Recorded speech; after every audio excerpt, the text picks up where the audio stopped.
नमस्कार दोस्तों, बेबाक भाषा में आपका स्वागत है। ढाई आखर प्रेम के पढ़े सो पंडित होए, दास कबीरा कब कह गए, और आज उसे चरितार्थ कर रही हैं बुनकर महिलाएं। नर्मदा नदी के घाट पर रानी अहिल्याबाई का जो किला है, उसके किनारे एक सुनहरी शाम में यह सब कुछ घटित हुआ, जिस समय नफरतें उफान पर हैं, नफरतों का ही बोलबाला है। सरकार कहें, मुख्यमंत्री कहें, तमाम लोग सिर्फ एक दूसरे को टकराने भिड़ाने में लगे हुए हैं। ऐसे में ये महिलाएं अपने हाथ से, अपने श्रम से रची हुई साड़ियों को पहनकर जब स्टेज पर उतरी, तब वह बहुत लंबा मैसेज दे रही थी। हैंडलूम की बातें इतनी होती हैं, लेकिन यह सोचिए, ये तमाम महिलाएं और इनके चेहरे पर छाई हुई खुशी, क्योंकि वे जीवन में पहली बार अपने हथकरघे पे जो बनाती हैं साड़ियां, जो बुनती हैं धागा और धागा, उसे पहनकर उतरी और संदेश दिया कि जो मेहनत है वह प्रेम के पक्ष में होती है, नफरत कहीं और नहीं। मौका था यह ढाई आखर प्रेम का, उसकी यात्रा का, और जगह थी महेश्वर घाट।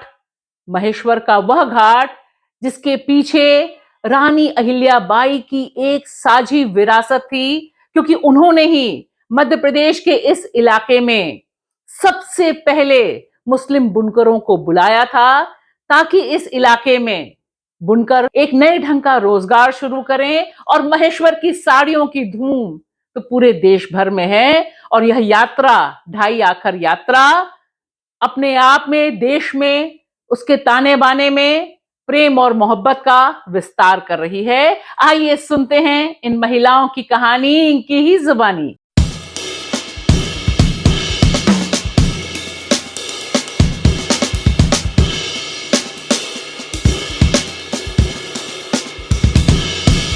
नमस्कार दोस्तों, मैं भाषा और इस समय मैं खड़ी हूं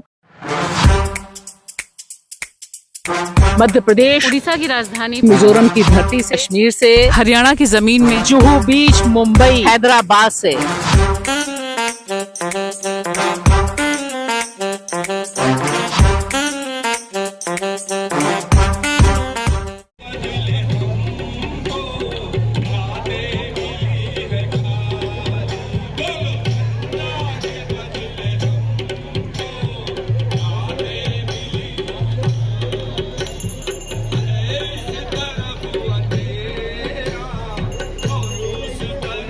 नमस्कार दोस्तों, मैं भाषा और बेबाक भाषा में इस समय मैं मौजूद हूँ महेश्वर नर्मदा के घाट पे।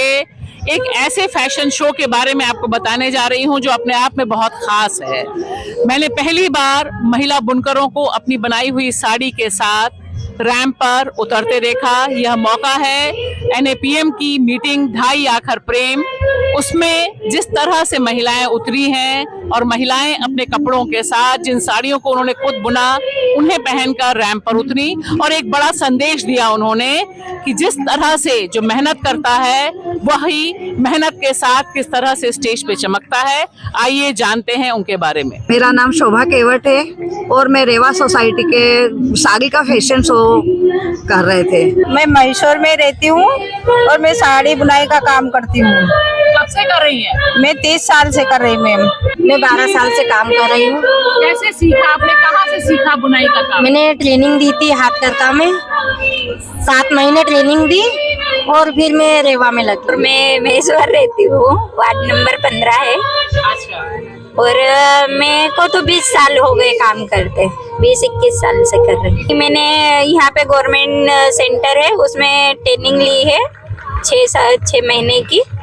उसके बाद मैंने मतलब प्राइवेट काम भी किया है। उसके बाद गुड़ी मुड़ी में लगी हूँ।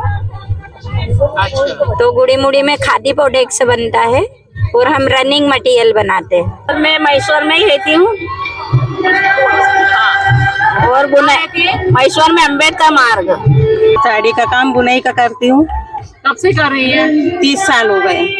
30 साल। 30 साल से? हाँ। क्या आपके घर में होता था या आपने खुद ही कर? मैंने 6 महीने ट्रेनिंग दी गवर्नमेंट में। और कितना कमाई हो जाती है? 5-6 हो जाती है। 5,000 बस।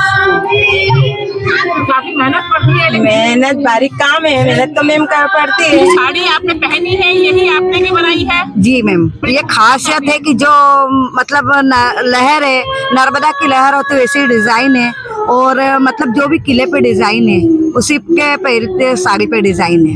इसका नाम महेश्वरी साड़ी है और इस डिजाइन का नाम ईट बॉर्डर है। 3 दिन में बन जाती है।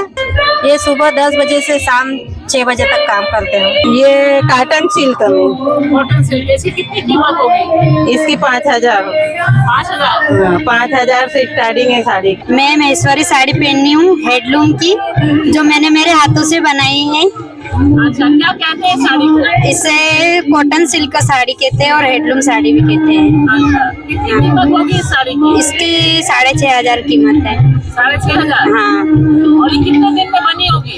ये 3 से 4 दिन लग जाते हैं। 3 से 4 दिन। हाँ, इसका कीमत तो नहीं पता मैम मुझे, लेकिन ये प्योर कॉटन की है। कब से ही कर रही है साड़ी का काम? 13 साल हो गए मैम। आप में से कोई बता सकता है कौन सी 2 भाषाएं हैं वो? आज कैसा लगा आपको नर्मदा घाटी पे खड़े होकर? आज पहली बार उतरे तो सभी को अच्छा लगा, पर थोड़ी हिचक भी थी कि कैसे करेंगे, क्या करेंगे, पर बहुत अच्छा लगा कि महिलाओं को आगे आने का थोड़ा मौका मिला और कुछ करने का।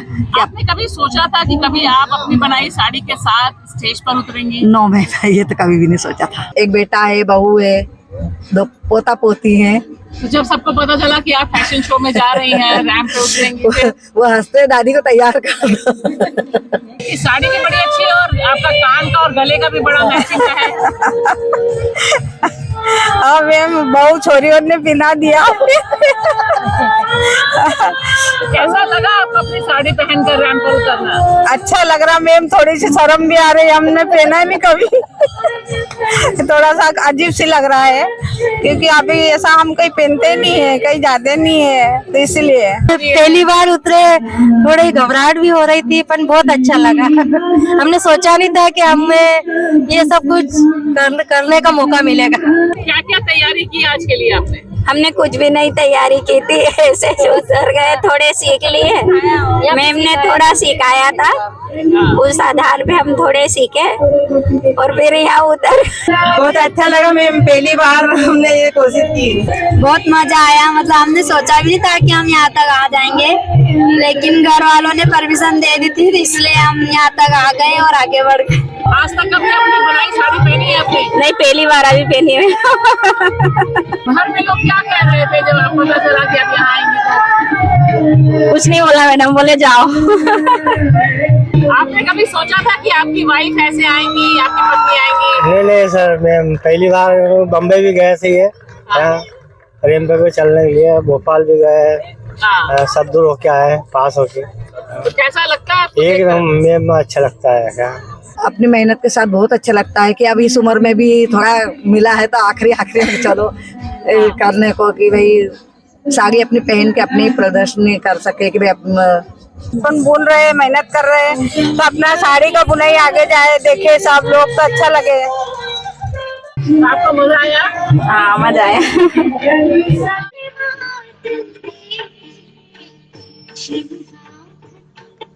I said, you know.